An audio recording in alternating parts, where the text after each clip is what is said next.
Well, I told you last year would probably be the last time that we would grow corn here at our studio gardens because we got tired of feeding the squirrels and the birds. Literally, we hadn't even harvested an ear of corn in 5 years. But as most of you know, gardeners are considered die-hard or maybe even fanatics. Winter came, we got all motivated, and sure enough, we have corn at the studio gardens again. But this time with some changes in store. Obviously, with the problems we've had, we decided we'd try to do something to keep those critters out. So we went to the expense of putting up a frame. Now really what you're seeing is the Easy Up kit that we had already purchased last winter, where we put up a little hobby greenhouse using the kit, as well as putting up a cold frame. So we just took those down, used the same braces, the little plastic braces, and then constructed this frame. And we used the 2x2 lumber, put in the frame. Now we built it a little bit taller and longer than what it suggests, so that's why we used some bracing here on the end using plywood. And then we just covered it with netting, bird netting, and if you'll notice at the bottom, we also put lumber at the bottom and wrapped the netting around it, hoping that we could keep the critters from crawling in. Now what we're growing here with our corn, if you notice the garden or recognize where it's at, it's actually in the purple vegetable garden. And so it's purple corn. Now this corn, as all corn, is wind pollinated, so we didn't have to worry about keeping the insects or anything out from the pollination process. But again, it's a purple corn, and it's a dent corn, which is a little bit different. Those people growing or living in the South know dent corn. Dent corn is starchier corn. It's not a sweet corn by any stretch of the imagination, and it's used primarily for like hominy and grits and meal.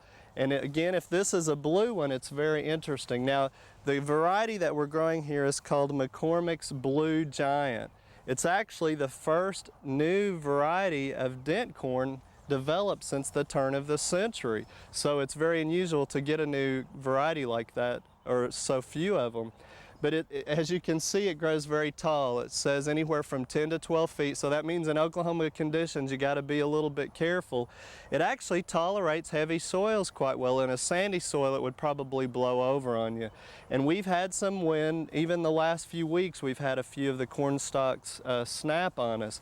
It also tells us that because of the size, normally it will put on 2 ears per stalk. Well, this one has 2, one of them's very small, one's sized up pretty good. But when I look through the overall planting of our 3 rows, most of them only have 1 ear on the stalk. Now, in looking at them too, they're not really maturing at the same time, which is kind of unusual. Usually everything will happen at the same time, but if you look on here, you'll see some ears that are just now starting to set. The size is very small, it's just now starting to put out the silk there, and you can see it's a different color. And remember, you'll get the tassel there, and then the pollen will come from the top and fall on the tassel, and that's how it gets pollinated. And each one of those strands is going to a kernel of corn, and if it doesn't get pollen on it, that's where you get some of the holes in it. But a lot of people ask, well, how do I know when the corn is ready to harvest? Well, the best thing to do so you can salvage them, instead of just tearing one off and checking, is just go in and peel them apart. Now, you're gonna, hopefully it's already been pollinated, and looky there is a corn earworm, and that doesn't surprise me at all. Those critters, you almost have to spray on a regular basis if you want to keep those from damaging the corn, but most people will just live with them in a home garden situation and just cut that end of the ear of corn off. But that's what a corn earworm looks like. Most everyone has seen them because they're very common. And what he's doing is just chewing on the end of the corn there. But again, let me peel down a little bit, and because of that we don't have any kernels there at the end. But what you do is you peel down. And again, don't harvest it yet, because what you're going to do is the thumb test, and just squeeze on it and see how that was a milky color. That's actually pretty close to being ready for a roasting ear or fresh corn. If it comes out white and watery looking, I would give it a few more days. And see, now I can just cover that back up. Now obviously the corn earworms can still chew on it, but it will still mature for me if I need it to, depending on the size. This particular one people can use as roasting ears, so they tell you about 85 days, and really keep track of that on your corn too. It gives you a guideline as far as knowing what to do. But at 85 days, I say go ahead and harvest it for eating it fresh for roasting ears.